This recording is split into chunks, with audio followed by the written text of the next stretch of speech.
ಮುಂದೆ ಸಪ್ಪದವ ತೊರೆದು ಬರ್ತಿಸೆನು ಇಂದೊಮ್ಮೆ ಬಂದೆವು ಎಂದಿರಲಿ ಕವಳು ಮುಂದೆ ಸಪ್ಪದವ ತೊರೆದು ಬರ್ತಿಸೆನು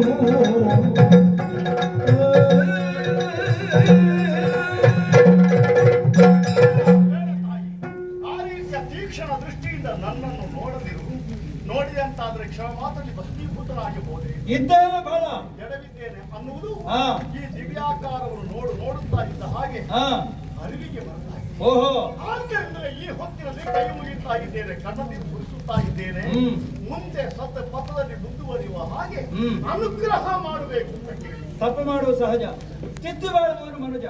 ಓದಿ ಬ್ರಾಹ್ಮಣನಾಗು, ಕಾದಿ ಕ್ಷತ್ರಿಯನಾಗು, ವೈಶ್ಯನಾಗು, ಶೂದ್ರನೇ ಆಗು, ಏನಾದರಾಗು, ಮೊದಲು ಮಾನವನಾಗು. ನಾಳೆ ಏನು ಅಂತ ಆಲೋಚನೆ ಮಾಡು.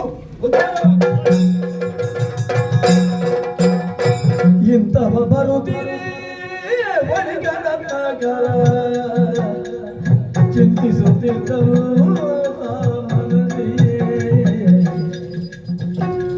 ಎಂತ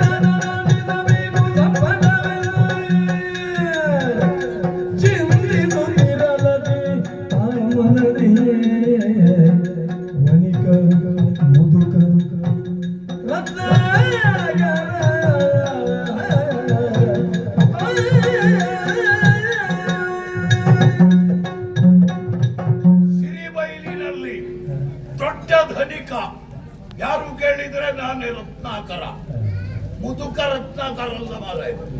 ಚಾವಡಿಗೆ ಒಂದು ಕೂತ್ಕೊಳ್ಳಿಕ್ಕೆ ಉಪಾಯ. ಮುದುಕ ರತ್ನಾಕರ, ಮುದುಕ ರತ್ನಾಕರ. ನಾನು ಧನಿಕ ಆದದ್ದು ಹೇಗೆ? ಬಟ್ಟಿಗೆ ಸಾಲ ಕೊಟ್ಟು ನಾನಿಷ್ಟು ದೊಡ್ಡ ಧನಿಕ ಆದೆ. ಹೆಂಡತಿಗೆ ಸಲಿಗೆ ಕೊಡಬಾರ್ದು, ಸಂಬಂಧದವರಿಗೆ ಸಾಲ ಕೊಡಬಾರ್ದು ಅಂತ ಮಾತುಂಟು. ಲಕ್ಷ್ಮಿ ತಿಳಿದ್ಯಾ? ಹೌದು, ನಾನೀಗ ಕುಡ್ಕೊಂಡೇ ಮಾತಾಡೋದು. ಗೊತ್ತಾಗ್ತದೆ ನನಗೆ ನೀವು ಯಾವಾಗ ಕರಿತೀವಿ ಅಂತ ನಾನು ಕಾಯ್ತಾ ಇದ್ದದ್ದು ಒಳಗಡೆ. ಏನ್ ಮಾಡೋದು?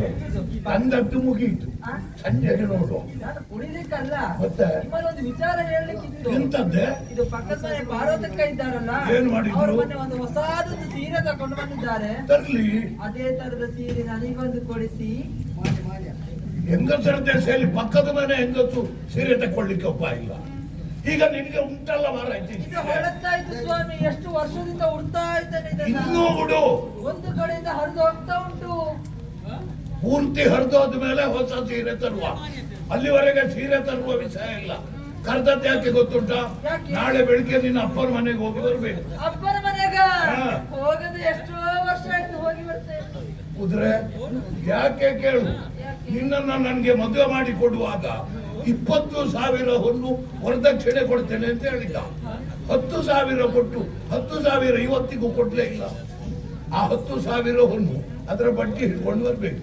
ಈಗ ಹೋಗಿ ಕೇಳಿದ ಅಪ್ಪನಲ್ಲಿ ಉಂಟೋ ಇಲ್ಲೋ, ಎಲ್ಲಿಂದಾದ್ರೂ ತಂದು ಕೊಡ್ಲಿ. ಅದೆಲ್ಲ ನಿನಗೆ ಅಧಿಕ ಪ್ರಸಂಗ ಬೇಡ. ಹೋಗುದೌದು, ಹೋಗುದಕ್ಕೆ ದಾರಿ ಖರ್ಚಿಗೆ ಹೋಗುವಾಗ ನಾನು ಕೊಡ್ತೇನೆ ಮಾರಾಯ್ತಿ. ಬರುವಾಗ ಕೊಡ್ಲಿಕ್ಕೆ ನಿನ್ನ ಅಪ್ಪನಿಗೆ ಸಂಕಟ. ಹೋಗುದು ಬರುದು ಎರಡೂ ಕೊಡ್ಲಿಕ್ಕೆ ಆಗೋದಿಲ್ಲ. ನನಗೆ ಬೇಕಾದ್ದು ಅದ್ರ ಬಡ್ಡಿ. ಹೋಗುವ ಬರುವ ದಾರಿ ಖರ್ಚಿಗೆ ಅಷ್ಟು ಹಿಡ್ಕೊಂಡು ಬಂದ್ರೆ ನಿನಗೆ ಮನೆಯಲ್ಲಿ ಜಾಗ ಉಂಟು. ಇಲ್ಲದಿದ್ರೆ ನಿನ್ನ ಅಪ್ಪನ ಮನೆಯಲ್ಲೇ ಕೂತ್ಕೊಳ್ಬೇಕು. ನಡಿ.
ಮದುವೆ ಆಗೋದಿಲ್ಲ.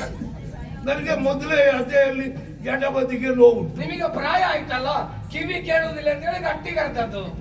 ನನಗೆ ಪ್ರಾಯ ಆಯ್ತಂತ ಯಾರು ಹೇಳಿದ್ದ? ಕೂದಲೆಲ್ಲ ಬೆಳ್ಳಗಾಗಿದೆ. ಇದೆಲ್ಲ ಬಾಲನೆರೆ. ಹಾಗಾದ್ರೆ ವರ್ಷ ಎಷ್ಟು ಆಯ್ತು? ವರ್ಷ ಹೋದ ವರ್ಷ 28, ಈ ವರ್ಷ 27. ನಿಮ್ಮ ಮಗನ ಪ್ರಾಯ ಕೇಳಿತಲ್ಲ, ನಿಮ್ಮ ಪ್ರಾಯ. ನನ್ನ ಪ್ರಾಯವೇ ಹೇಳಿ. ಹಾ?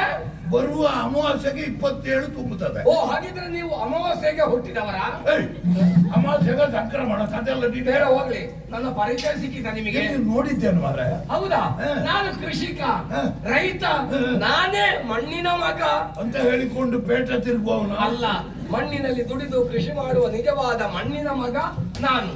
ನಿನ್ನ ಹೆಸರು ನಂದ. ಅದೇ ನಿನ್ನ ಹೆಸರೆಂತದ್ದ? ನಂದ. ನಿನ್ನ ಅಪ್ಪಂದು. ನಾನು ನಿನ್ನ ಹೆಸರೇನು ಕೇಳ್ತೇನೆ? ನಂದ. ಇವಾಗ ಸಿಟ್ಟು ಬರಿಸಬೇಡ. ನಿಮಗೆ ಸಿಟ್ಟು ಬಂದದ್ದು ಯಾಕೆ ಈಗ? ನಾನು ನಿನ್ನ ಹೆಸರೇನು ಕೇಳುವುದು ಮಾರಾಯ. ನಂದ. ನಿನ್ನ ತಲೆಗೆ ಬಿಡ್ತೇನೆ. ನನ್ನ ಹೆಸರೇ ನಂದ. ಹೆಸರೇನು? ಹೆಸರೇನು ಅಂತ ಕೇಳಿದ್ರೆ ನಂದಣ್ಣ ಎಂಬುದಾಗಿ ಹೆಸರು. ಊರವರೆಲ್ಲ ಪ್ರೀತಿಯಲ್ಲಿ ನಂದು, ಓ ನಂದು ಎಂಬುದಾಗಿ ಕರೀತಾರೆ. ಎಲ್ಲಿ ನೋಡಿದ್ದಂತೆ ಈಗ ನೆನಪಾಯ್ತು. ಎಲ್ಲಿ ನೋಡಿದ್ದು? ಇಲ್ಲಿ. ಯಾವಾಗ? ನಮ್ಮ ಚಾವಟಿಯಲ್ಲಿ ಹೋದ ವರ್ಷ. ಹೋದ ವರ್ಷ ನಾನು ಇಲ್ಲಿಗೆ ಬಂದಿದ್ದ. ಹೌದು. ಯಾಕೆ? ಸಾಲ ಕೇಳಲಿಕ್ಕೆ. ಸಾಲ ತಗೊಂಡು ಹೋದದ್ದು ಯಾರು? ನೀನು. ಎಲ್ಲಿ? ಇಲ್ಲಿ. ಯಾರಿಂದ? ನನ್ನಿಂದ. ಓ ಭಗವಂತ, ನೀವು ಸುಳ್ಳು ಹೇಳುದು ಬೇಡ ಆಯ್ತಾ?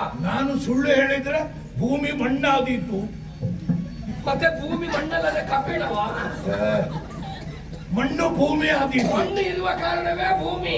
ಯಾವುದೋ ಒಂದು ಆದೀತು. ಯಾವುದೋ ಒಂದಲ್ಲ. ನೀವು ಸುಳ್ಳು ಹೇಳುದು ಬೇಡ.